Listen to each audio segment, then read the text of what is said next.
Hey everybody, welcome to Surface Level, creating a community where Black and queer folks are fearless in thought and curious at heart. I'm one of your hosts, Tony, and today, Jordan, Damon, and I are closing out Season 5 by answering questions directly from you, our Surface Level insiders. This is Beyond the Surface Level 5. All right now, ladies, we made it, fifth time around the sun. We did. This is exciting. Who'd have thunk it, you know? So it was tumultuous behind the scenes, honey. Okay. The season was, it was getting made as Listen, we got here. We've come a long way from your bedroom apartment in Harlem. Ooh. So Absolutely. I've come a long way. Don't even live there anymore. I know, which is, it's bittersweet. I miss you in Harlem. However, I do love that I have a chateau to visit in Jersey City. She's quite the chateau. All right. So with each season, like as you all know, we're looking for ways to expand our impact on communities of queer folks. And so you've heard us discuss the Ali Forney Center all season long and their commitment to protecting LGBTQIA youths from homelessness and empowering them to live independently. So we're really excited to have an Ali Forney Center alum and the current strategic giving manager join us to speak directly to their experience and the work that the Ali Forney Center continues to do. So today, we're welcoming Maddox, Guerilla, and Steve Cruz to our Surface Level family. Hello. Hey y'all, I'm doing good. What's up? What's up? I'm here. I'm excited to talk to y'all. Yeah, we're excited to have you. Thank you so much for joining us. So I want to start with this, and I don't know how familiar both of you are with our show, but we start by asking our guests what they're curious about because we think that people should be curious about the world around us. And so, Maddox, how about we start with you? What are you curious about? Wow, I love that. I love that y'all start with that. What am I currently curious about? Yeah. So currently, I've been very, very curious about in my daily life, kind of acknowledging and seeing how whenever we choose to walk in a calling, like the effects it has in ourselves, in our life, but also the world. So I've just been curious about continuing to stay in that sort of wavelength and looking at the world through that lens to see what comes out of it, what will continue to come out, and just believing in that and like sitting with those, like imagining and dreaming and sitting with that, and being okay with it. Because I think a lot of times we're told the opposite of it. So like just being as outrageous as possible and believing in it. Did you say being as outrageous as possible? Love that. Yeah. That's fun. Steve, I love that answer. That is so fun. Steve, what about you? What are you curious about? So my answer is a little bit more personal and fun and light. Okay. I recently got into P-Valley, and so discovering Yes. like Katori Hall and how it started off as a play this Yeah. season. So I kind of like dove into P-Valley just over the past 2 weeks. Love that. We are huge fans of P-Valley. We actually had Nico Anand, who plays Uncle Clifford, on our show earlier this season. So that was exciting for us. If you haven't watched it, please go back. I think you'll get your life. So, Maddox, can you tell us a little bit about your background? Like very quickly in a nutshell, give us a little bit about your background and the impact that the Ali Forney Center has played on your experience living in New York. Yeah, so I'll keep it short. I encountered the Ali Forney Center around 6 years ago. I'm the math might be wrong, but it was around 2016. And I encountered it because I was doing this internship at the MoMA Museum, and I encountered this other young person. And at the time, I was experiencing housing instability. And I saw this, the way this young person talked about it was like, oh, like this is a place that feels like family, like they're going to help you get a job, things like that. And simultaneously, I had dropped out of school at that time too. So I felt like I needed support and I needed a place to help me. And it felt like that was the right place. So I went there and I was very intentional going. Like I had like a mission. I was like, okay, I need help and I need support. And I know like folks are here to do that. So I messaged my case manager telling them that I was very interested in like advocacy and like I'm ready to work and I'm ready to do things. And the impact has been huge, right? Because not only was I being been provided resources and things to let me get ahead in life, but I've also been able to impact the world, which is what I've always wanted to really do. So the Ali Forney Center kind of gave me like a platform that I would be able to do that. And it's been amazing because not only have I been able to impact my own personal world, but I've also been able to impact the world of other homeless youth and just generally the creating an infrastructure for homeless youth in New York City that when I first started, like when I was at the Ali Forney Center, there wasn't. So coming through the doors, supporting me not only with resources, but also being able to Hmm. really like create change in the infrastructure in New York City for homeless youth. Wow. Thank you for sharing that and just being super vulnerable with your story. That's very powerful, and we definitely believe that every time someone shares their experience, that someone, you don't know who it is going to listen and hear something, and they're going to be encouraged and empowered to make a change in their life. So I love that you're just so open. And building on that, there's a level of shame and stigma attached to seeking help, which is exactly what you did. And people have, that stigma or that shame that's attached to getting help in regards to the basic necessities and needs, such as housing. And so, what can you share about the environment that at the Ali Forney Center sites and what they're doing to create empowering spaces for queer youth?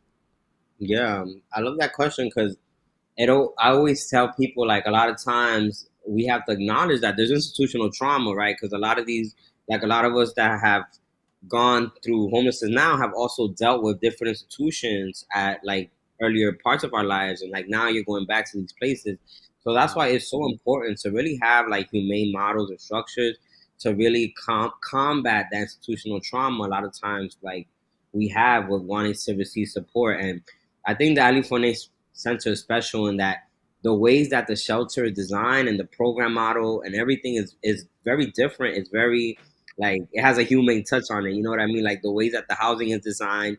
You're Hmm. living in an actual house, in an apartment. I mean, I was living in a no, it wasn't a brownstone. But it was like it was. I mean, it would have been. We do have brownstones, but Yes.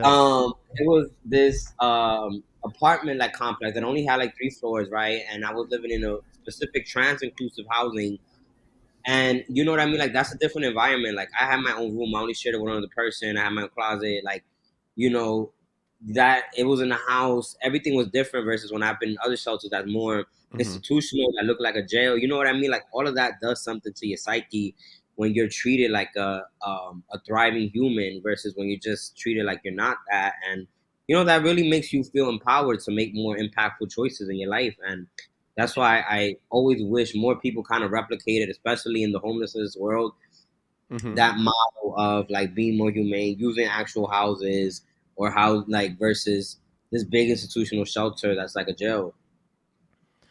Yeah, I love kind of what you just said there because a lot of people don't get to hear like this side from someone who's experienced it, to just know that it's not always what people think the worst when they think of getting help or going to a foundation or something like that to seek out the needs, the basic necessities that they need in life. And so I'm glad that you're just able to shed some light on something that a lot of people just don't know about and just think the worst about. So I want to switch over to you, Steve, and I want I would like you to share with us some of the past Ali Forney Center initiatives that you're most proud of. And it's a great question. And there are a bunch of different initiatives. We just celebrated our 20th year of service this June. So, thinking about our beginnings in response to the murder of Ali Forney 5 years after his murder, we opened up 6 cots in the basement of a church. Today, we are serving over 2,000 young people, serving over 378,000 meals with 164 beds and resting pods across New York City. I think it's a huge accomplishment. I think it's a huge testament to our community coming together in response to a crisis that our young people are experiencing, not just in the tri-state area. We have young people from all over the country, and when we hear legislation in Florida and Texas, we know that's going to impact young people coming to New York. Hmm. We just got uh, went through a pandemic. And so AFC's response to keeping our young people safe when they're in our housing sites, keeping our staff safe, I think is something to be really proud of. Monkeypox is another thing that we're navigating, and how are we educating our residents? How are we connecting them to the resources that our city is making available scarcely, but how can we facilitate that connection for our young people? And so I think in the mix of response to young people who are experiencing homelessness because of their LGBTQ identity, there's certainly a lot being thrown at us, our community, our organization, and then our ability to sort of navigate those challenges, I think, are all things to celebrate and then continue to push forward for.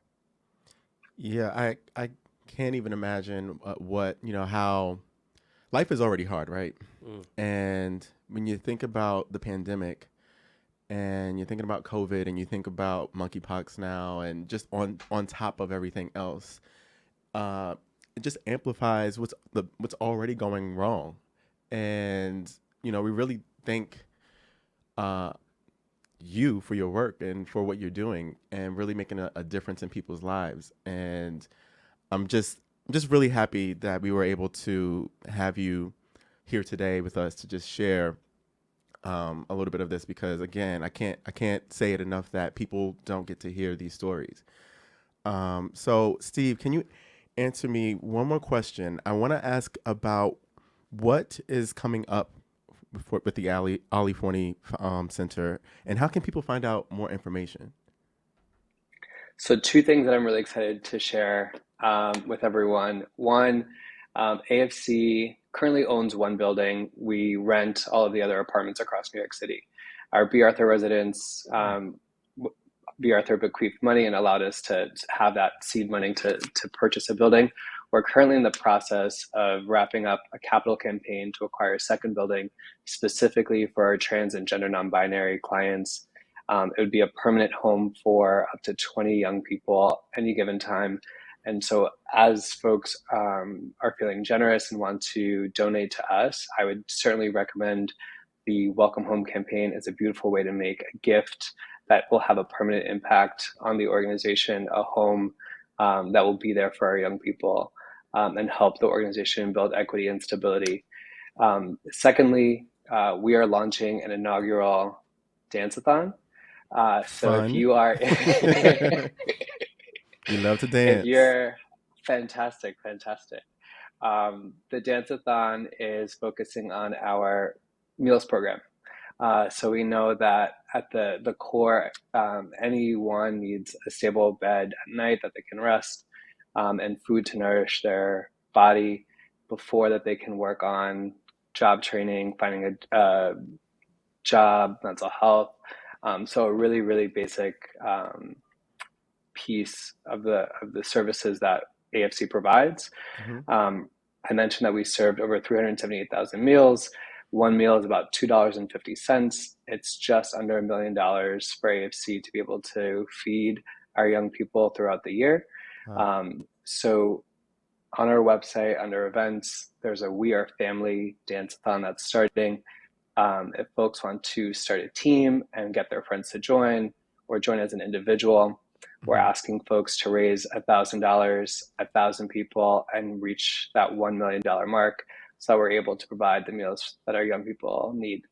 And so that's two, I think, fun and impactful ways to get connected to Ali Forney Center. Mm-hmm. Our website is aliforneycenter.org. Cool. The dance-a-thon sounds a lot of fun. We love a party with a purpose now.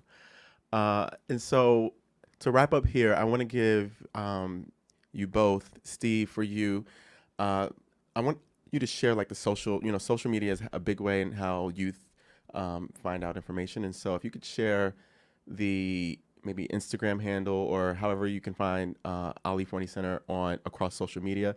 And for you, Maddox, if you're willing, if you want to share your personal social, that would be great. I know there's probably folks that would want to reach out and maybe talk to you, or they might be going through what you've experienced, and you could be or just a resource for someone. So please share that information if you're willing. So the Ali Forney Center is on Instagram, Twitter, Facebook. Ali Forney Center, ALIFORNEY Center. And Maddox? So I unfortunately not on social media yet, but maybe by the time this is out, I will be. Maybe like Maddox, Guerilla.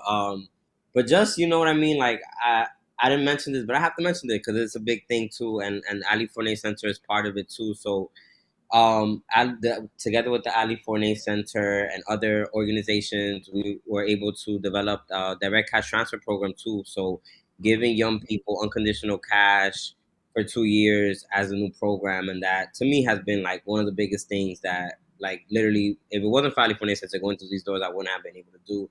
Because I was at a meeting one day while I was experiencing homelessness, and I just said, you know what, I need cash as an intervention, and now. Not only are we in New York, but we're scaling it up to other communities across the United States that are young people experiencing homelessness. So, you know what I mean? That's huge. And if people want to connect and hear more on that too, like, feel free to reach out to me, Google my name, Maddox Guerilla, and find my email there, and we'll talk. But yeah, also other folks that want to be connected with resources too, like, feel free to find me and connect with me as well in that aspect. Cool. All right. Well, thank you both. We really appreciate you for taking the time out to just sit with us and share this information. It really means a lot, and I'm sure it's going to touch a lot of people who listen to our show. So we really appreciate it. Thank you. Thank y'all. Thank you all.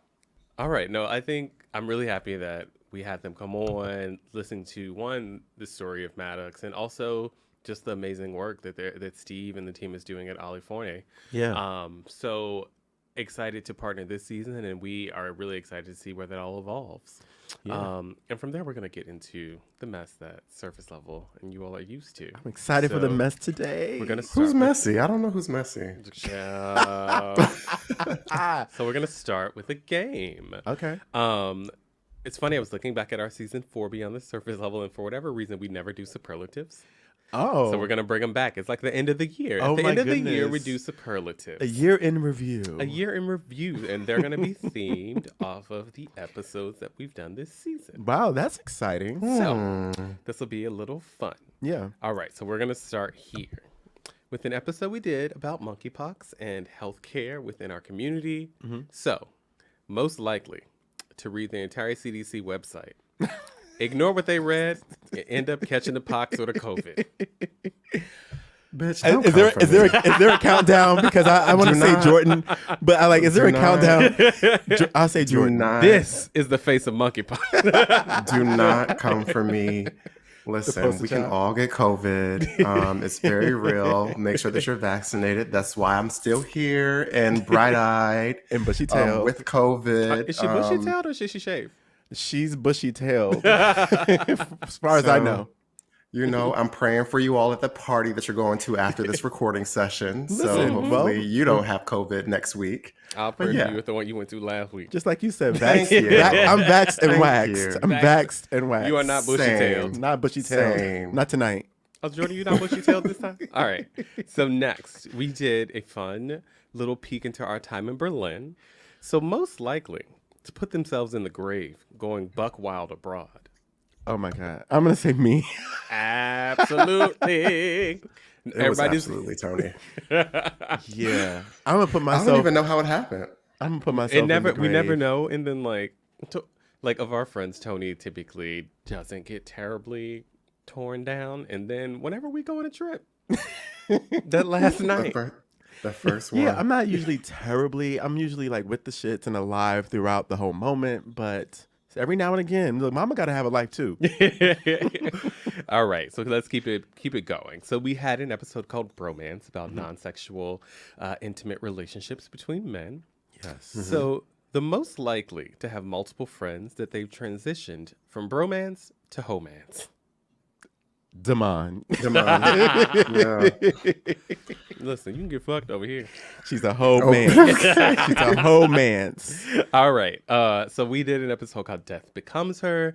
Very fun, talking about how we want to be remembered in life. Yeah. So most likely, and this is 2 parts, to have the most fun celebration of life experience and the most dirge celebration? I'm gonna vote myself for the most fun. I think Tony. I'll say would be Tony the for the most fun.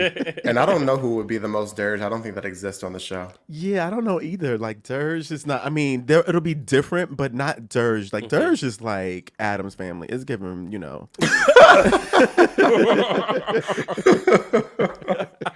Was not prepared for that. I was like, either y'all almost choked on my wine. All right.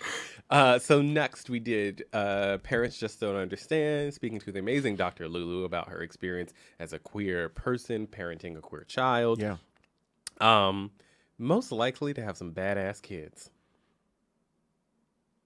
I'm gonna say that Jordan. It has to be Jordan. I'm not having no fucking kids. I'm gonna say Jordan just because. Well, I'm the only one going to have kids, so No, Tony wants they'll be the kids. best and the worst. I may, you never know, but I Tony don't know. just think that like Jordan's kids, I don't know. Jordan likes to be able to control things, and kids are the thing you can control the least. So like, it's No, always my the kids people. are going to be my kids are going to be great. And Be well You'll mannered. see. She on this thing. We're gonna be playing it back because we're gonna be at court. He said, "You'll see." Damon said, "No, we won't because kids ain't coming around me." Definitely not. I was just talking about this. There's too much glass and too many open flames in my house to have kids there. That's terrible. Well, that's why you don't bring bad kids to your house. Like yours. That's why they're not welcome. No, my kids will be very well behaved and very worldly. They so. will be Worldly. hooligans. All right. To spite you. So a couple more. We hit Coco Storm. This is, first of all, it feels like 35 years ago. Wow. About Right. the, I forgot that it was this season until I looked Yeah, we at definitely talked about Spotify porn. today, and I was just like, oh, we did talk about this. Yeah, black and porn. Black and porn. So Black and porn. we've currently been experiencing the Great Resignation as people try not to let work break their souls. Who is the most likely to quit corporate and join the adult entertainment industry? Damon. I agree. Listen, I have been following Raheem in his journey through Brazil in the recent weeks, and I'm not The convinced. trip looks so cute. They are having way more fun than any of the three of us.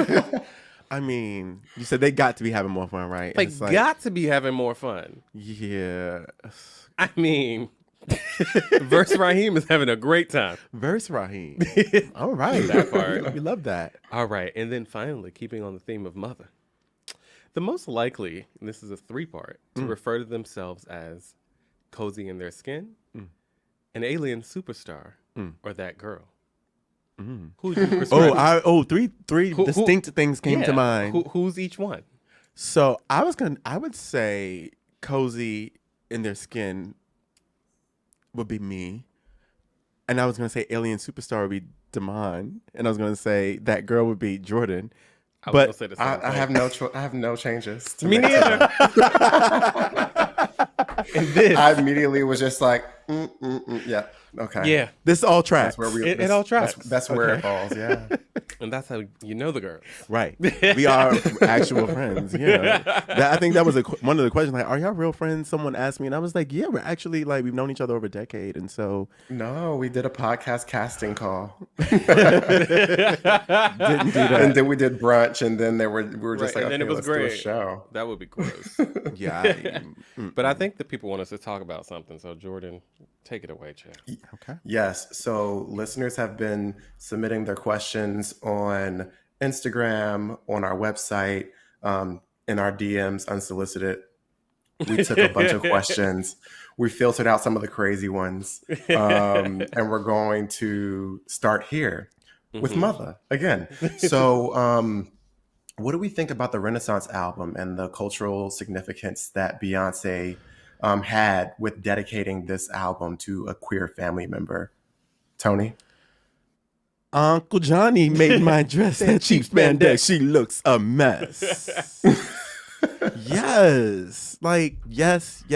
First of all, this is probably going to be, and we don't know because there's still Act 2 and 3, but like, this is probably going to be one of the classic albums of her catalog. And the fact that it's dedicated to, you know, a queer family member, her, you know, Jay and the children, but also the children, us. I am just everyone. I feel like it truly is a renaissance. Like I feel it we can't get enough of the album. It never gets old. It's like It's such an interesting thing that she took however many years, 2 or 3 years to make this album, and for it to 6. be something. How long? The last time she put out an album was No, 6 but like fucking- she Oh, worked. She on it actually for, like, worked the on the last 3 album. years. Yeah. And I'm just like, to put out a body of work that we can't get enough of, that is just in rotation. Like, I don't know that I'll ever be tired of this. It's giving me. I don't want to call it her thriller, but I'm gonna call it her thriller. Like.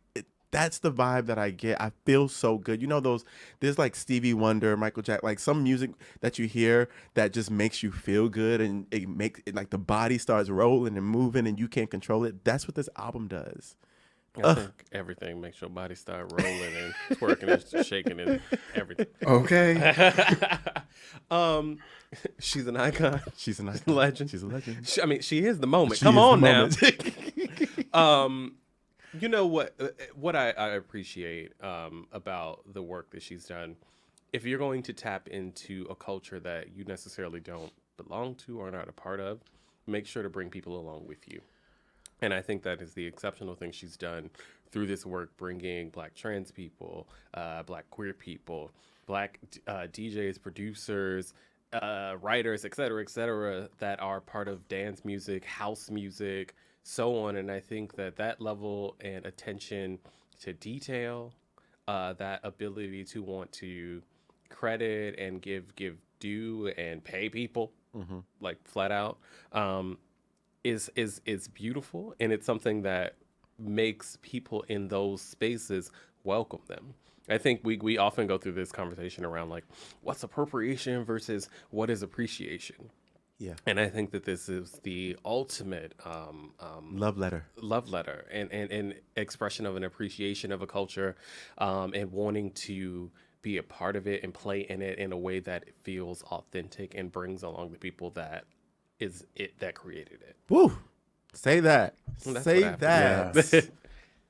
Jordan. Yeah, I think that this album was like a pleasant surprise for me. I was not expecting Beyonce to have a full conceptual album that, in my opinion, felt it was dedicated to the queer community. Like, we all love Beyonce. The girls live for Beyonce. You know, we've seen moments in her past career where it's like Freakum Dress, the video, she had Jonte dancing in the background. She's brought out male background dancers to perform Single Ladies with her live. But to see a full conceptual body of work committed to the community and dedicated to the community, it was a surprise that I was not expecting. I wasn't expecting it to be house. I wasn't expecting it to be queer. I wasn't expecting to have so many different like samples that I just like knew and loved growing up. Like the Miss Honey sample, like that sent me because that's so niche.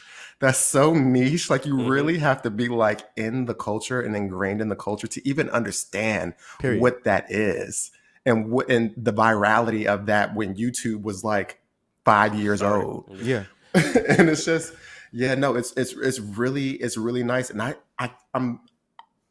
I want to take myself out of this Renaissance moment because I feel like I'm clouded right now, but I don't feel like I've listened to a Beyonce album this many times every day. No. And maybe it did happen for Lemonade, but I'm just not thinking about it because it was years ago. But like, I feel like it's different this time. Yeah, I literally, it's crack in the album. You wake up with the music. You wake up and be like, this will remind up. You wake up with the music in your head, and that you just like, you have a different song that's playing when you get up, and it's just running back in your head every time you wake up, and it's fucking insane. And the gag is, Mother did all this, and there's still no videos. Right. We had a whole sleepover like, you know and thinking we'd be at home watching videos. Nope. Nope. She was like, take these sounds, let Renaissance live in your mind, and then I'll give you a visual. You know why? Another reason why I do think we love the album so much is when she says, when you do some work and you're just like, I really want people to appreciate the sound. I want people to experience something audibly that is music. I don't want them to be distracted by what they know me to do visually. Like, and when it stands up that well, I mean, child. The album has stood the test of time, in my opinion. I listened to the full thing multiple times every day for a month now. Times. Yeah. Yeah. Enough. Well, front to back. So wait. I do want to ask, oh my goodness, and favorite song Alien Superstar. Of today? Of today. Alien Superstar for me, period, for the album. Okay. I mean, can't make just that favorite declaration just song, yet. but today. I mean, okay, so I will just say for me, Heated is that girl for Heated me. is like a newer thing for me. Oh. It wasn't one of my standouts starting up, but now it's top 5. Well, that's why you have to keep asking people, what's your favorite of today? Because I feel What's like your favorite of changes today? so much. No. My favorite of today is Virgo's Groove.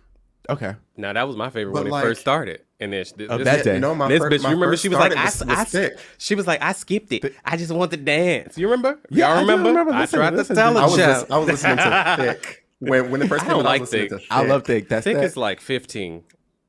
Thick is my jam. That's that. especially I at don't the do end this where it usually. gets- I don't know what it do to me. Said what? You know what it is about? It's like those 3 songs. They're only like parts of them I like, and that's why like they're not my favorites. Okay. But like I like parts of them a lot. I love all of But them. like the other song, but you know why I like Alien Super? It's the same way I like songs like Haunted and like other things she's Love done Haunted. where like it comes on. I love No Angels. And it feels completely new and different from what she's done before. Yeah. Like a lot of songs you'll be like, oh, this kind of reminds me of Blow, or this reminds me of something. And like when I heard Alien Superstar, I was just Alien, like, you know what I was like, what is this when bitch doing? Today when I and heard I like Alien, when I feel that when I heard way. Alien Superstar today, I said this is her Vogue. Like that when you hear that Vogue intro to Madonna's Vogue, that it, like Alien Superstar gives me like that level of just different and out there and spacey. It's out of this world. But there's this guy who's going viral right now, or this person that's going viral right now to America's Got a Problem. And it's like a little shimmy. That video, every time I see the video, I have to listen to the full song. Jordan. Because I'm just, Jordan, they take me to a a space. America Has a Problem is my like what do they call like my dark horse? Like that's the song that I always listen to. Really? Love that song so much. I love it too. I love am it. obsessed with America Has a Problem. I would really, never mind. The only one, all right, which was the song that I would lose from the album is In My Head, Yeah, all up in my mind. That Yeah. one I just I like love that song. yeah. It's those 3 songs: "Thick," "All Up in My Mind," and what's the one? America, we just, America Has a Problem. I wish See, it that's my went. jam. That's when I get lit. I That's don't when like. get I don't lit. like that section. Heard you got that I wish deep that. on me. No. You know Deep what? It'd be on- more fire if it went from her chanting on "Heated" to the beginning of "Pure Honey."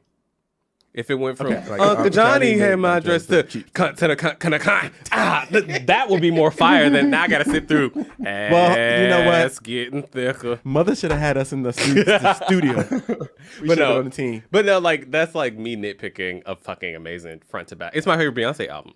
I mean, you love Yes. it, yeah. And when you love it, and you sit with it, and you listen to it 16 times a day. I listen to You that have, album. you have a journal. You have a journal of ideas. America, Like, you're America has now a on problem. Parkwood. It's me. I am the America's problem. I'm America's problem. I'm so un-American. That's what she said un-American. So there was a follow up to this question. Let's keep it brief because we do want to talk about something other This is than the Beyonce Mother. podcast. Yeah. But all right, so one listener wanted to know if we thought that this album was an intentional attempt from Beyonce to sort of create some sort of unity between queer and heterosexual communities. Do we think that was sort of part of the process in creating this album? If we can just sit here and hypothesize for a second. Sure, I don't know what those straight people are doing.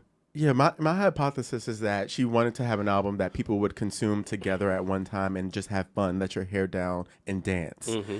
And I should think she accomplished that. Yeah, and whoever wants to do that, let that wig down and dance. Yeah, it's not necessarily bridging no gaps between. But I mean, I think what it does do is like you have the straight community, you have all communities that love this album that are coming together to talk about what they love about the album, or when a song comes on, the party goes up, and it doesn't matter who's in the crowd, everyone's dancing. Mm-hmm. So yeah. Yeah, I think that the album for me felt a little bit too sort of bespoke to our community to feel like there was any sort of consideration for whether or not non-queer people would be open to it. Personally, it just felt very like with the samples that were being used, Use a sample, the collaborators being Tamar. included. Use a sample with cunting in it. Like I can't imagine you think. Yeah, People it need just to get it it, felt like- like it felt like, you know, it felt like we're an audience. We're a very real and big audience of, and I'm speaking of the queer community of Beyonce. We're huge consumers of the music, and I felt like she wanted to pay homage to not only the community that supports her, but also like family members who are a part of the community. So, honey, that stadium tour next summer. Oh, child. I'm going to have to go to that twice. Brother comes at up there, least. cut to the feminine or what? I'm ready. I got the Ticketmaster tab open right now. She's going to have it open for the next year. We're just waiting. Whenever she's ready, I'm ready. When you get the expensive seats, you don't really have to like go through all of the rigmarole. You just boom, and then that's it. Like I'm on the floor. Yeah, Bow. that's it. If she decides that she's not doing a stadium and she decides she's doing something intimate or something crazy like that, where we got to bust into the Roseland Ballroom, we don't know. We don't know. You're gonna have to use our resources and tap into the people we know. I can't predict this. So no, we got to prepare for everything. That's crazy. She's doing a residency in Vegas, and we have to like be prepared. No, I don't know. I'm moving to Vegas for a month. All right, so let's jump into some more questions from the listeners. And we kind of talked about this in the game, but a listener wants to know, and I'm assuming it's because they've witnessed this from the episode. What happened to Tony in Berlin that had everyone so weak? What happened Apparently, to me? you looked very out of sorts in the Berlin episode. I don't And think so I looked. people are just I don't think I looked out of sorts. Maybe it wasn't look. Maybe we were Trying to alluding to read the you fact. from home, bitch. I don't think I looked out of sorts. I was out of sorts. I don't think I looked out of sorts. Tell us what happened. Tell us what happened. Well, this is the tea, and what I love is that this is kind of giving you like a behind the surface level, because the story behind is a key. So we went to Berlin, and our North Star, our source of truth was we wanted to go to Berghain, which is the party. You can't go to Berlin and not go to Berghain. And so, I love that. Put that on a shirt. And so the girls, we had the night that we were going to Berghain, and for some reason, the day leading up to that was a marathon. That was the day of the rally and all of that good stuff. And so I ended up like going home and passing out. Germany's got a problem. Germany's got a problem. Germany has a problem. And Tony. so I woke up the next morning and Damon is like, "Oh, girl, Berghain last night." I was like, "Y'all went to Berghain?" I did not even know. I was like, "Y'all went to a party after all of that?" They were like, "Yeah, we went at 5 in the morning." For the record, Damon went home at midnight to take a nap. Well, yeah. To get some of the ghosts back into me. Yeah, you did. Because what I knew. I didn't take a nap. What I knew was that I was going to Berghain. What I knew is I did not go to Berlin to go to Soho House. And I had to get up out of there, take my nap to go to the real place. Yeah. And so, but you know what the thing is, like, my good sis, Jordan, she was like, "No, girl, you have to go. We're going back to Berghain. I don't care how you have to get in there. We're going to do it." And so we recorded that episode, and we're talking about Berghain, and I actually wasn't there, so you see me very quiet during that section. But I ended up going to Berghain after we recorded the episode, so I still had my Berghain moment, and which was a legendary, iconic story. I have to tell you about that in person. I can't even speak about it because in case I go back to in case you're going to get them back. They're going to be like, "Can you get in?" No. Yeah, so that was the key. Like, I was not well, bitch. Not well. I mean, I think that we were all holding on by a strand. I mean, I was looking back in the episode, and I was like, why didn't I take my club wristband off? I had my wristband off for the entire episode. And I was just like, why didn't I take this off? We woke up out of sorts. I think we got up and got pizza and was just like, we need to figure out what's going on. We have to record this episode. And y'all were well. But it was so weird because I was okay. And then when we started recording, I started going down, like back into the sunken place. Yeah, I was sweating. So me doing this and all that, it wasn't me fixing my ponytail. It was wiping the sweat that you can't really see on the video. But I was like dewy. Moist. I was moist. No, it was a good trip, but I tell everybody, I said, I think that I slept for 20 seconds while we were in Berlin. I don't remember sleeping. Like, I just felt like life was just coming at us fast. like 9 o'clock getting home from the parties, 7 o'clock getting home from the parties. It was just, yeah, I was very happy to get back to New York and have a routine again. 100%. Take the rest of the work week off, child. Yeah, you did it right. That was smart. That was smart. I went back to work the next day. No, ma'am. Kudos. No, it wasn't. It wasn't fun. All right. So switching gears. Someone put a question in here. So who is the worst life partner that you've had in the past, and why? And this could be, or actually, it could be a life partner or a sexual partner. But what has been your worst experience in the past, and why? Jordan, let's That start was with you. No, I think that I'm moderating this and making sure that we're keeping. No. We can start with you. So, We're good. Right, Tony, if you would like to start. 2-3 votes. Wait, is that, I don't like this question it's very broad. So I actually struggle with it because the bad times, the bad sexual experiences, I don't really recall because there's not been a ton of them. But also I don't even think about them. Like, girl, I don't have time I haven't had very traumatic experiences that I would say like, oh girl, like that was rock bottom. But when it comes to like life partners, if I have to go back through like the guys that I've only had 1, 2, 3. I'm in my third relationship, so I don't want to. None of them were worse. I learned something from all of them, and I've become more of that girl through each time. I just take what I've learned and apply it. Like, knowledge is power only if you use it. And so I've used the knowledge that I've, and the learnings that I've amassed to better fulfill my destiny going forward. Like, I struggle with this question. I don't know. Damon? Yeah. I think I've talked about like crazy experiences I had with partners on the show and how a relationship of mine became like abusive in some ways. So like that was a very dark place. On a lighter note, I don't know, I had a sexual experience with somebody. There was a lot of spit involved, and I was just like, Oh my God. I woke up the next day, I was just like, is that a puddle on my couch? Ew. I was just like, this is velvet. You fucking my shit up. This is velvet. What is that? And I'm just like, this is a very expensive couch. But luckily I got it replaced. So that was wild. It was actually a fun sexual experience. But the next day, you wake up sometimes, you be like, What did I do? We were in the moment, and I needed to get out of that moment and have you stop fucking my couch up and get a fucking towel. What was all the spit? We talk about that offline. I'm very curious. Stay curious. Stay curious. Jordan. Ugh.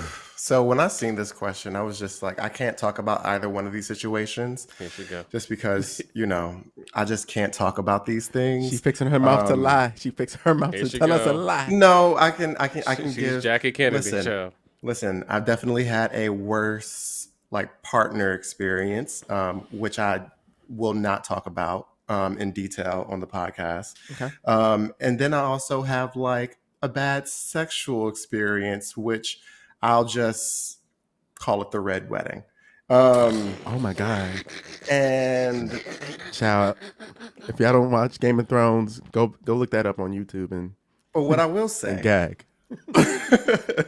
But what I will say is that if I can give sort of like an anecdote on what a worse partner is like for me, just generally speaking, putting out into the future because I am single.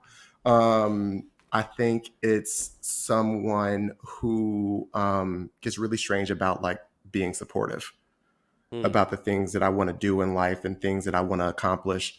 As soon as I get like a hunch that you are jealous, trying to stifle that growth or trying to slow down that growth or trying to interfere with that growth, you have to go. And so that's how I answer that question. But this is surface level. Yeah. And that was very kept the surface level. We're fine with that. I think I gave some, something. Yeah. All right. Moving on to something that we probably want to talk a little bit more about. So, if the three of us were in a throuple, what would be the dynamics of the relationship? And this person put examples like who would be in charge of the money, who would be in charge of the dates, or how would the dates go? How would things just go? And what would people's roles be? Who said we weren't in a throuple? That part. Well, that's what I wanted to know too. I'm just like, these are actually my fiancés. Yeah. Y'all didn't know. You know, Damon has many rings. Show the rings, Damon. And a couple of those is me and Jordan. We somewhere in there. She's got Like, not the diamonds. That's not the diamonds. Not the diamonds. I don't know. I think okay. I think Jordan would do the household overhead management of the budgets. Yeah. I think Damon would be responsible of like certain dates that are like, oh, we're gonna do this really interesting thing. We're gonna stuff that's like we're gonna go to a museum, or he's gonna curate something that's very special and thoughtful and thought out. Jordan, we're gonna do a really nice vacation and really have awesome accommodations, amazing accommodation, beautiful gowns, the whole nine, and that's gonna be dynamic and just a luxury moment. And then sexually, me and Damon gonna be having sex because Jordan's a vanilla switch. So I like a little bit more than just missionary, and I want like I get my life, honey. I got all this pent up energy. So yeah, that's the long story short. But I would love to hear you. Oh, and what's my contribution? I think your contribution is like what's spontaneity? Spontaneity. Yeah, like they're child, because I be Spontaneity is the spice of life. the girls get stuck at the domicile with me having Yeah. dinner every night, Yeah. and I think we'd be doing like stiff shit with Jordan, and I think Tony is like the one who's like, let's go have some fun on a Wednesday night. But like, girl, Child. I agree with that. Damon, any texture to add there? I feel like I added my texture. I mean, oh God. I think Tony would also like help me and Jordan not kill each other. Oh, okay. 'Cause you know, you girls be fighting. That's a big job. That's a big job. It's a heavy lift. That's a heavy lift. Strong back, Tony has. Sit back in the gym, child. Jordan, I don't know. Do we miss anything? You know, I definitely think that Damon would be like the chef. Yes. He I'm would not be eating preparing y'all the food. meals. I'm definitely not eating anything you two prepare. Right, which is completely fine. I think that I love the way that Tony cleans, so I think that Tony would definitely clean. I'm a cook. I'm a clean. And I'm not then- gonna cook. I'm gonna just clean. Yeah, you don't cook No, yeah. I definitely, yeah. I prefer your cleaning over Damon's. bitch. And and you better try some other bitch. See, with Damon, we'll just hire like a cleaning service once a quarter. we can do that too, and then I would be responsible for Tell us just the like three really of us are in a beautiful throuple. We should dates. hire a bunch of things. We actually would be able to have like a lot of help and support, so we could just like travel and do nice things. Y'all can have sex together, and I'll be in the open relationship, and I'll have sex with other people.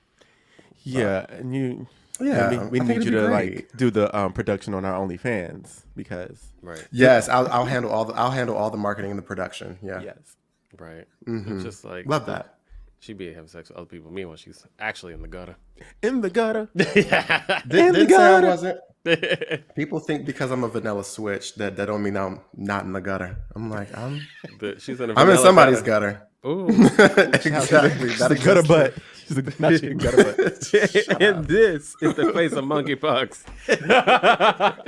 You say that one more damn time. What you gonna do, Why bitch? trying to- why You not why here. gonna fight me? You why gonna fight trying me? to stigmatize? Why you trying to stigmatize monkeypox? I'm starting to stigmatize you. I'm a stigmatized. All right, my well, God. moving on. And this is really interesting because this kind of came up in our small talk discussion that we had a few weeks ago. But what are your experiences with white queer folks? Terrible. No, I just think this is what I want to say. I think that the queer community has a lot of work to do with intersectional experiences, with racism, with the fetishization of Black queer men, and there have been some bright spots, I would say. I was in the New York City Gay Men's Chorus for years and years. There were some bright spots in that. There were some terrible moments in that. I think that in the last couple of years, particularly during the whole like racial reckoning conversation, there were a lot of feedback that I gave to that organization about how they could be better and how they could be more welcoming to people who were not white. 300 people, and maybe there were consistently 20 Black people. So I think that there are so many resources and so many parts of our community that are not welcoming or have not always been open and giving to people who look like us. And I would just like for there to be more inclusivity when we say the queer community. Because right now, if you said, are you a part of the queer community? I would always preface it with Black queer community. That is where I feel welcome. That is where I feel appreciated. That is where I feel loved. And there, as we do this, maybe there are more people that are becoming more open to us and our experiences and hearing us and hearing what we experience and how that is connected to white queer experiences. But as of today, I wouldn't say that whole like Chelsea gay lens has a big impact on my life. Yeah, I it's interesting because we do have a few Caucasian surface level insiders, and one specifically had hit me up saying like, I learned so much about you guys' perspective from your show, and I love that. I love that we get to offer just a little bit of some insight. And for me, my experience with the like white queer community has really been centered around work, and coming into contact with white queer men who just in the workplace, and I've hung out with them in the workplace, out of the workplace. Like they're all very different. Some get it and some don't. And the ones that get it, and the ones that don't. And I like the ones that get it, because they're cool and they ask the right questions and they're thoughtful about how they speak and say things around me, which is important. And I do have the relationship with like Chelsea, because especially in my younger years in New York City, like going downtown, going to parties, really coming into like a circuit scene. I liked those parties, and now like the Black queer community is getting more into the circuit scene, and I love seeing that. But that's been my experience, and so I don't have any close white queer friends, but I know some white queer folks that are decent, and some that are not so much.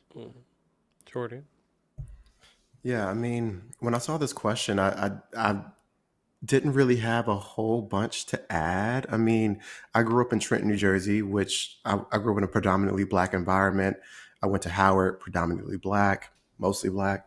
And it wasn't until I got to New York after graduating college where I actually started to experience, probably for the very first time, white queer people, or white queer men specifically. And I remember a very early experience, and I think I talked about this earlier in the series of the podcast with Damon, where a colleague of mine invited me out with, it was a white colleague of mine. He invited me out to hang out with his friends and go out to the club, and I invited Damon.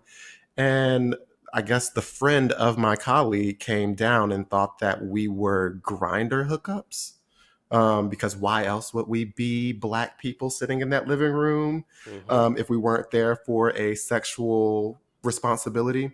That's crazy. And I thought that was really fucking wild. that was like my first. That was like I think that might have been my very first experience partying with white gay guys. Yeah, and so from Same. Yeah, and so from there, I was just like, I don't really know. I don't really know if I'm that enthusiastic about continuing to do this. And for me, it wasn't sort of like this thing like, oh no, like, the white gays don't like me. I actually love being around Black gays. I actually love being around, Latinx gays. Like, I love being around people of color. Like, that's my culture growing up. So I'm not one of those people that spends a great deal of time thinking about how inclusive white queer people are being to me in queer spaces, because I don't frequent those spaces that often. And when I do, I'm there with my community, my safe space. Mm-hmm. And so I don't know. My experiences have been sort of limited to Tony's point to work relationships. I don't think I've built any sort of strong white queer allies outside of people who I work with. But it's also not on my checklist of things to do either. So I got enough to do, Joe. it's actually fine. I have enough tasks. I love my girls. I love my girls up in Harlem, uptown. Like this is my life, and I don't feel like I'm missing out by not going to Rebar in Chelsea. Yeah, which was awful when I went there last week. That is like that cat video. When that cat gagging. When the cat gagged at that, I'm gagging. That cat said, I'm gagging. All right. So moving on. So what are your boundaries between friendships and relationships? So this question is kind of broad, but what I take from it is like, do you have any boundaries between friendships becoming relationships or vice versa? That's what I took from it. I don't know if you guys interpreted something else. The question says what now? What are the boundaries between? What are your boundaries between friendship and relationship? Okay. I can go first. Yeah, go, Damon. I don't have any. I'm done. I know. Like he's not done though. I am done. He has a philosophy. No, I think that if anybody's listened to the show, they know my philosophy. Relationships can evolve. Doesn't matter. Like all those lines can be crossed, and there are no rules in life. Beginning and like I don't have anything else to say. They're like, why do people keep asking us this? why do we keep getting this question? I'm tired of the question. Tony. Yeah, for me, there are boundaries. Like I have experienced being in a relationship where I feel like the friends got like, is the word encroached? Like where it's just like kind of felt like they were getting too familiar with my man. And also I like a separation a little bit when it comes to certain conversations that you have when you're around your girls. I just didn't feel comfortable, or maybe I wasn't further along enough in the relationship to feel comfortable with my friends just being who we are in the same space as the person I was in a new relationship with at the time. Yeah. I think now that changes the further you get more comfortable, but like don't bring at that anybody time, around me. I was just like this, because the girls start saying things and it's given like, then questions start being asked and it's like, wait, we ain't even there yet. I think that was what bothered me, was just like, no. And then sometimes friends just do cross the line a bit where it's just like, girl, learn your place, earn your spot. Period. I love that line. That has never left me since I heard that back in Anthony Woodburn years ago. It was like 2012. I was just like, oh, I love that. Yeah. Keep it in the mental. Yeah. Yeah, I mean, I have boundaries too, and I think that's because I don't know how this is going to sound when I say it, but I think that present day, I think that I value friendships more than relationships.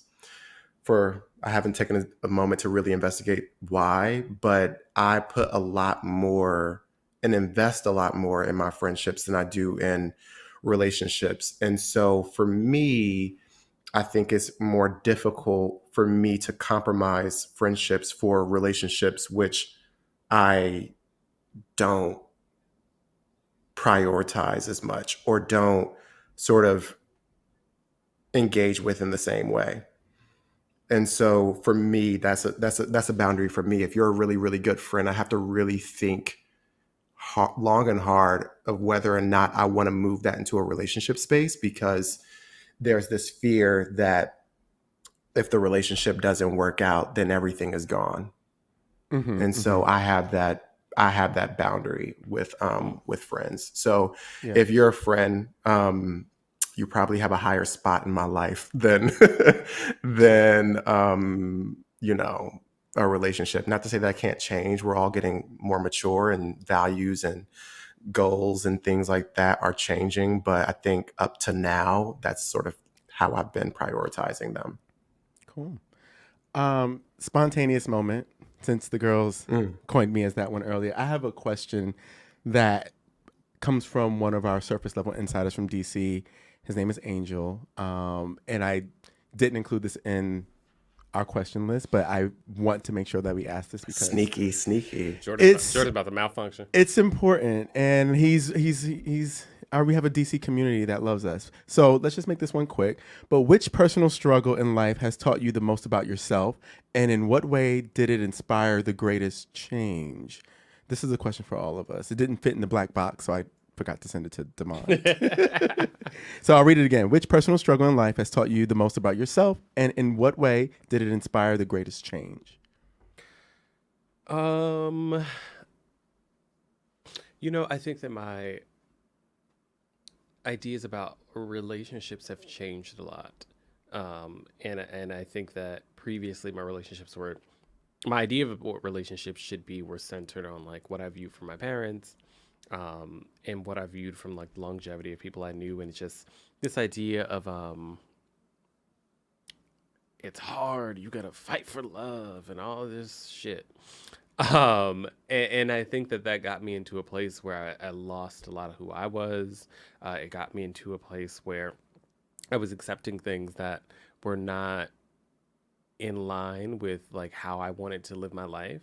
And I think I did a lot of work to kind of unlearn that and understand that like relationships can be dynamic. They can be for a season. You can learn different things from different people.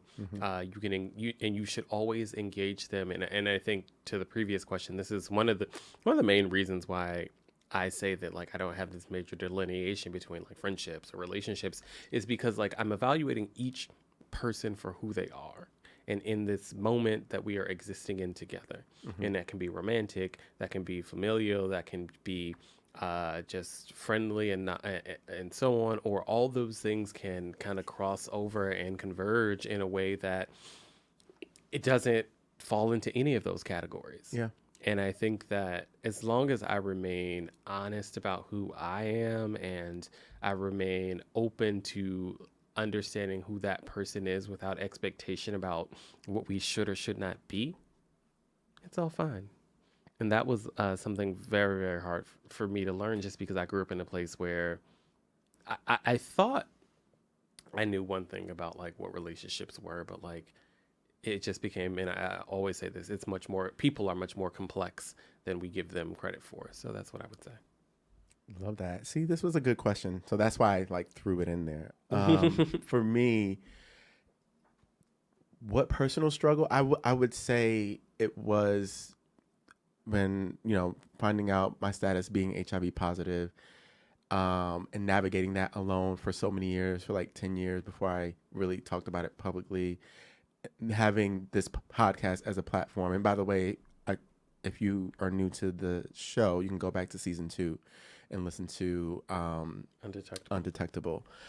And that was something that I struggled with, that I would constantly be in a back and forth about telling people in my life what was going on, and that I was going through this. And I struggled, and then I overcame and was living with it and living healthily with it. And I started to slowly let people in, and then being able to just share that story publicly on this platform just showed, I learned how resilient I am, and how I, one monkey don't stop no show. And so we balance life. God doesn't put anything before us that we're not prepared to handle or ready to handle. And I think that I didn't know I could handle so much. I didn't know that I could navigate what I navigated and persevere and still be successful and still be that girl. And I'm really grateful to, like, we didn't know we were going to have a fucking podcast, but the podcast opened up my world. It allowed me and it allows us to share things that we normally don't talk about. I was just telling someone from season 1 to now, like there's a level of openness that we've all been, but that's grown exponentially, and we've realized that the power of sharing, the power of vulnerability and authenticity is such a great power, and it's one that heavy is the head that wears the crown. That a lot, we want to encourage people to also have that heavy head that wears the crown. And so, yeah, thanks for that question, Angel. Jordan? Yeah. I think I'm going to have to agree with Damon. I think that a failed relationship was probably the biggest personal lesson for me. I think that in one particular relationship, I invested a lot of my own self-worth in the validation of my partner. And I felt like,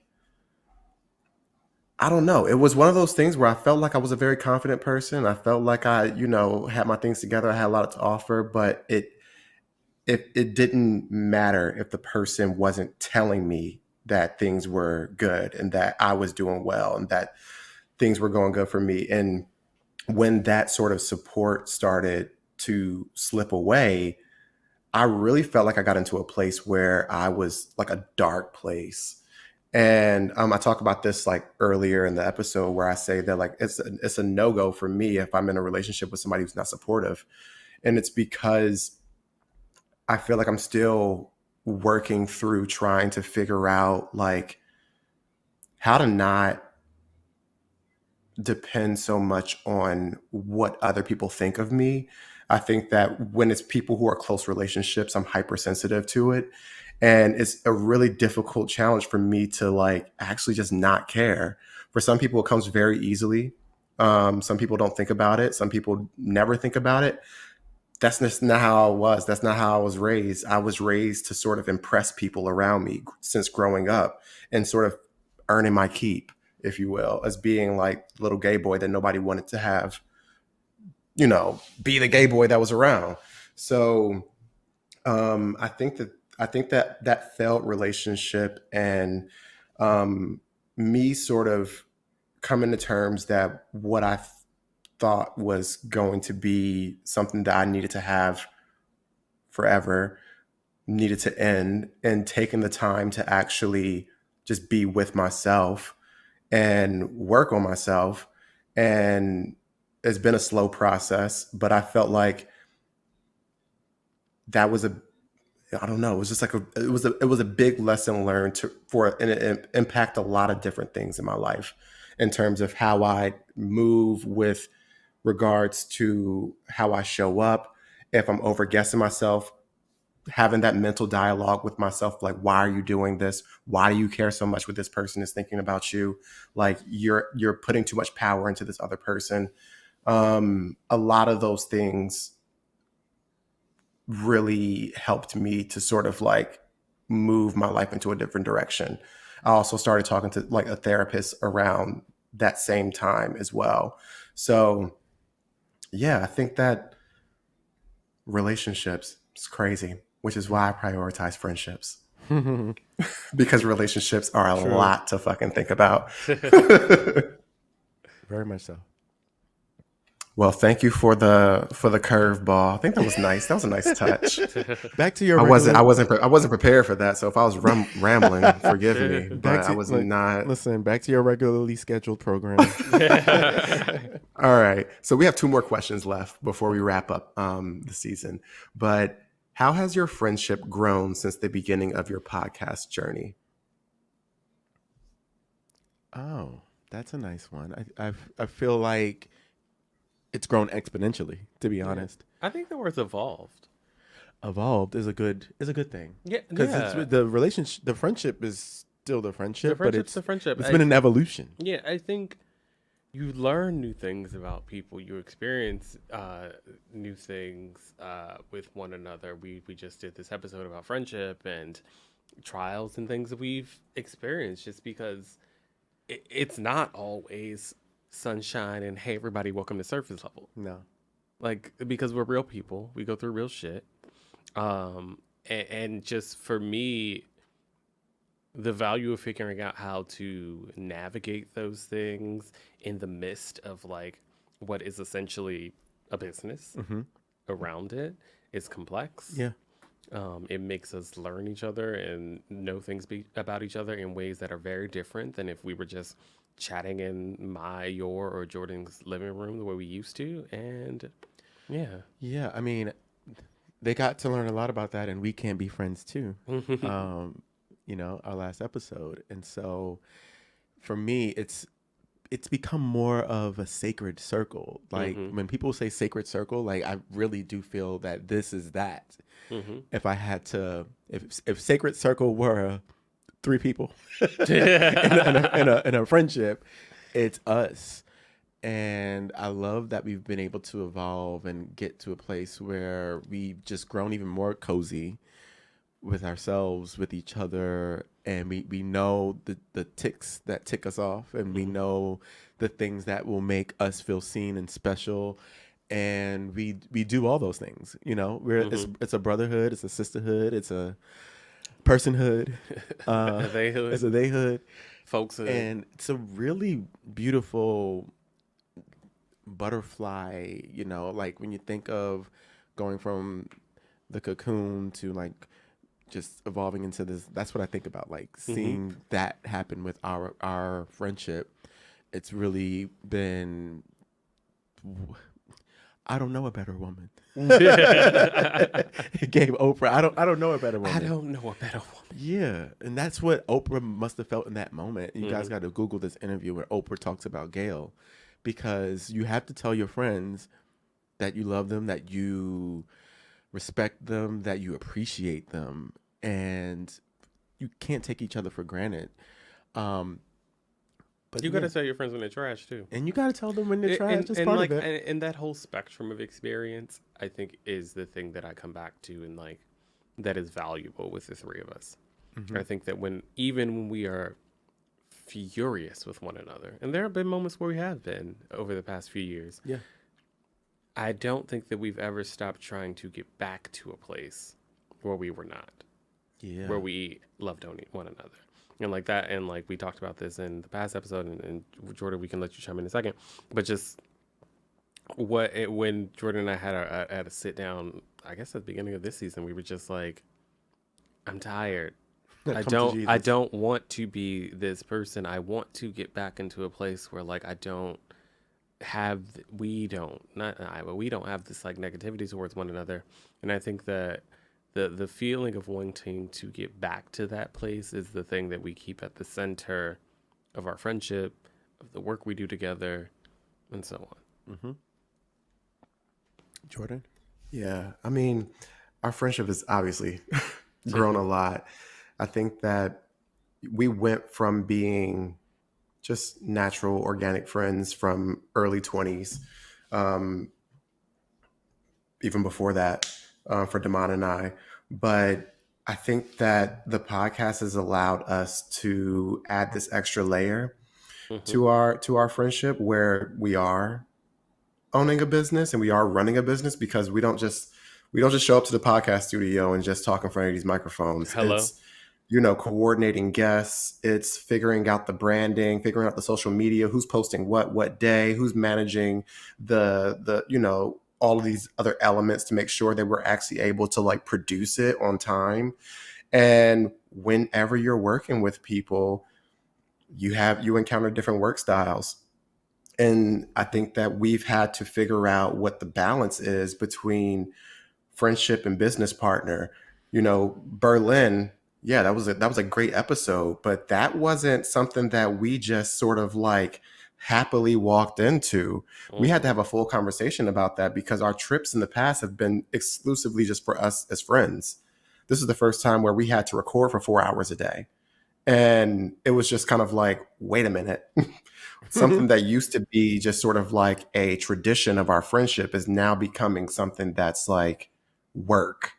And I think that we're all sort of figuring out each other in work environments. And then I think beyond the work thing, I think another reason why I think the friendship is evolving is because the conversations that we're having on here, I don't think that 100% of the conversations that we're having on this podcast, we would have had if we didn't develop these episodes. Meaning, when we would normally sit around and have wine and chit chat and catch up on each other's lives, I don't know that the range of our discussions would be as broad as it was when we're actually sitting down and saying, okay, we have a responsibility to this community. We need to talk about this. We need to talk about this. We need to talk about this. And in a lot of these episodes, I'm learning new things about Tony and Damon. And sometimes we're sharing things that we hadn't shared before with one another. And the fact that we have this forum to sort of this set forum to come together and share our perspectives and share our thoughts and share our vulnerabilities, like it makes me feel even closer. So then when we do have these blow up moments, which are inevitable, it's like, it's fine, because then there'll be another week where I'll be like, oh my goodness, you guys, like, I don't know how people felt about me saying something in this comment or in this clip. I feel like it's problematic. And Damon's like, you want me to fight somebody? And I'm just like, that is my fucking friend.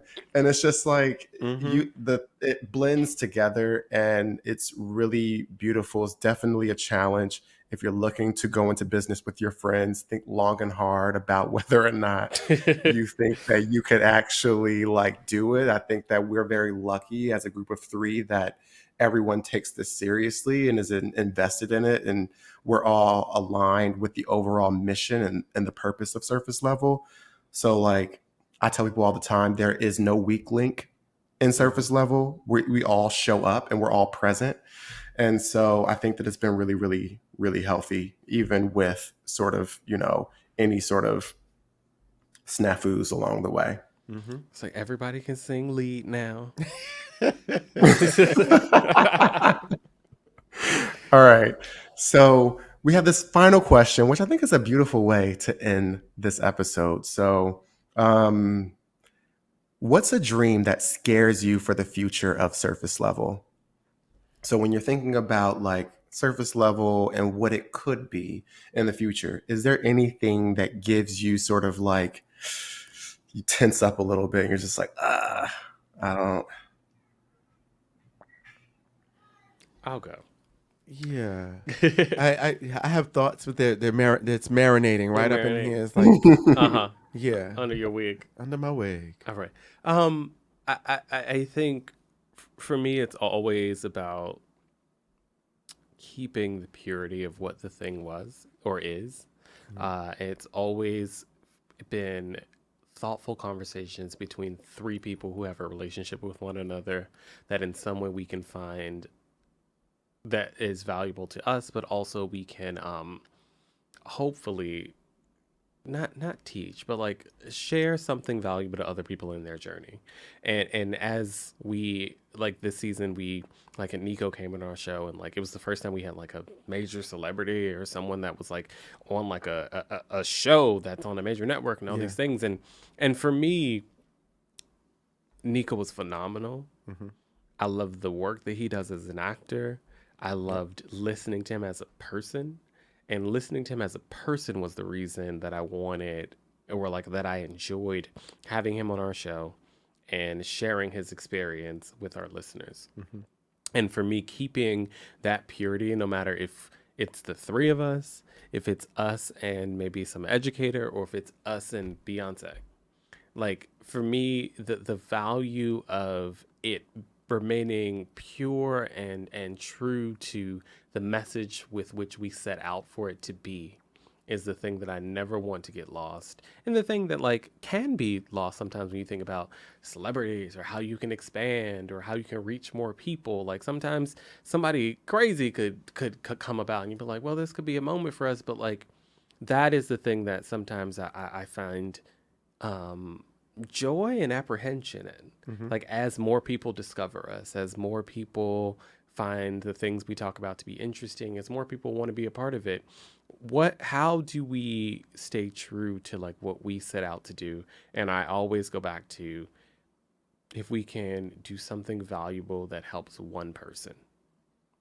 And for me, that is the litmus test for whatever we talk about on our own, for whomever we have on our show, for whatever partnerships that we take on, is it furthering us reaching one more person somewhere that we may or may not know? And that's how I think about it. Yeah. I want to take the question and flip it on its head, because it's not a dream, it's a nightmare. It's a nightmare that, the very thing we built as friends would be the very thing that tears us apart. That's a nightmare. And that is one that we've experienced and we've talked about. And that scares me. Why I'm getting emotional just thinking about. I ain't got no tissue.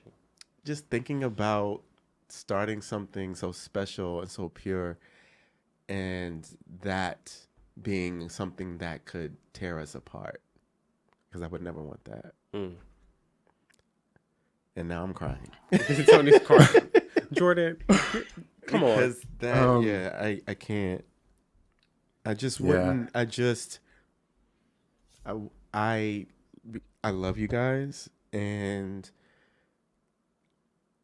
I would never want to jeopardize having the friendship that we have to just have something that is being well received to the public. And everyone wants us to keep going and are encouraging us. And I love that. But to what end?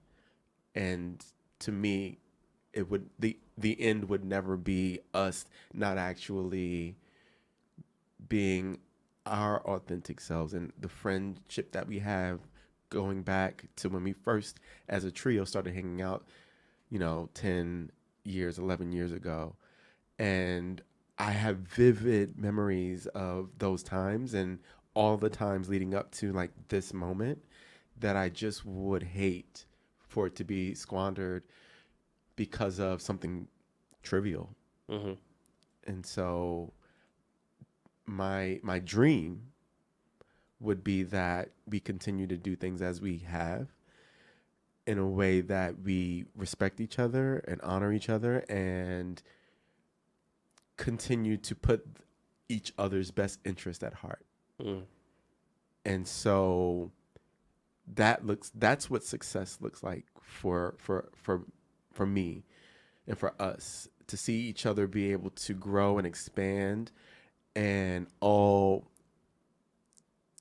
rise up as boss bitches together. And we're back. Jordan. I think the thing that makes me nervous or keeps me up at night is that we've built this show around sharing our thoughts, whether popular or unpopular or work in progress ideas. And I think that it's served us well, because I think that these conversations are very important for the community. But a worry of mine is that if and when the podcast becomes more far reaching, where more people are looking at it, could what we say and how we're presenting our ideas come back to bite us in the ass? And I just think that when I look at sort of how opinions are sort of received and digested and interpreted on the internet and in the outside world, I feel like there's very little tolerance for answers that aren't exactly the way that somebody wants them to be communicated. And part of me worries about, having these conversations that could be potentially sensitive, saying something that may be off-putting to a certain group, and then it affecting other aspects of our lives negatively. And I think that's pretty much, that's not the only concern. I worry a lot, but like it's something that's definitely been on my mind, where it's like, I love that we can come here and say that, we know a lot, but we don't know it all. And that we can come here and give our point of view present day and share what we think about these situations impacting our community.